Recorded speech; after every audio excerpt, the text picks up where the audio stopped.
جب روزہ افطار کرنے لگیں جب روزہ افطار کرنے لگیں تو یہ پڑھیں۔ اللهم لك صمت وعلى رزقك أفطرت۔ ترجمہ: اے اللہ، میں نے تیرے ہی لیے روزہ رکھا اور تیرے ہی دیے رزق پر روزہ کھولا۔ ابو داؤد۔ یا یہ پڑھیں۔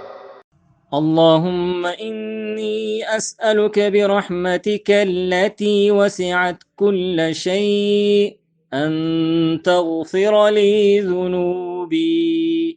ترجمہ: اے اللہ، میں تیری اس رحمت کے واسطے سے سوال کرتا ہوں جو ہر چیز کو گھیرے ہوئے ہے کہ تو میرے گناہ معاف کر دے۔